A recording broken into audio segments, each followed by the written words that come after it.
Cuando yo tenía 5 años, mi padre decía que cuando creciese sería un adulto responsable.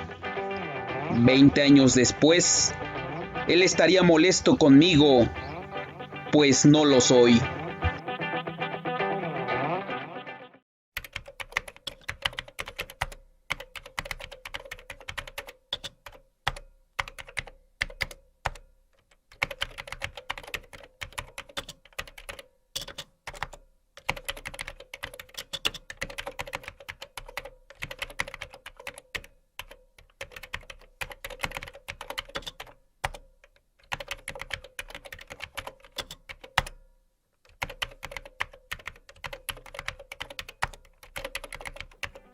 Cuando yo tenía 5 años, mi padre decía que cuando creciese sería un adulto responsable.